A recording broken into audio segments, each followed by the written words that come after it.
Merlin the wizard devoted his entire life to forging a legendary sword using the Sorcerer King's staff.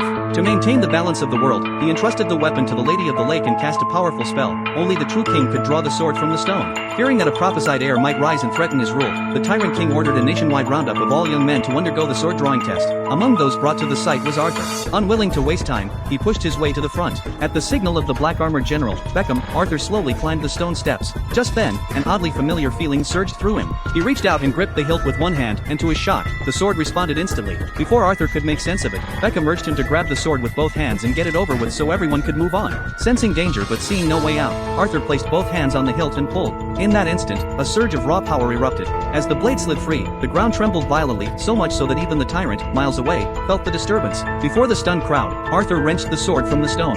Beckham, alarmed, immediately ordered his arrest. But before the soldiers could move, the overwhelming force of the sword knocked Arthur unconscious. When he awoke, Arthur found himself chained in a dungeon. The truth was finally revealed. He was the last blood heir of King Uther. Years ago, when the tyrant staged a coup killing his own brother and betraying his wife to seize the throne, Uther, knowing defeat was inevitable, placed young Arthur on a boat to escape. Uther then drove the sword into his own back, turning himself into a stone statue alongside the blade, sinking to the depths of the sea. What the tyrant never expected was that Arthur would survive and grow strong under the tutelage of a Chinese martial artist. But now, by pulling the sword from the stone, Arthur had openly challenged the king's authority. To crush any doubt among the people and cement his rule, the tyrant staged a brutal display. Before a massive crowd guarded by his black-armored army, he executed Arthur's foster mother and threatened everything Arthur cared about, forcing him to publicly confess that he was weak and unworthy. Crushed by guilt and fear, Arthur submitted, dragged to the executioner's block. Just as the axe was about to fall, a mysterious woman in a blue cloak began chanting a spell. Her falcon swooped into the square, disrupting the execution. The tyrant clutched his head, suddenly unable to speak. Horses panicked, dogs turned feral, and chaos erupted among the soldiers. Seizing the moment, the rebels stormed the platform, cut Arthur free, and fled with the sword.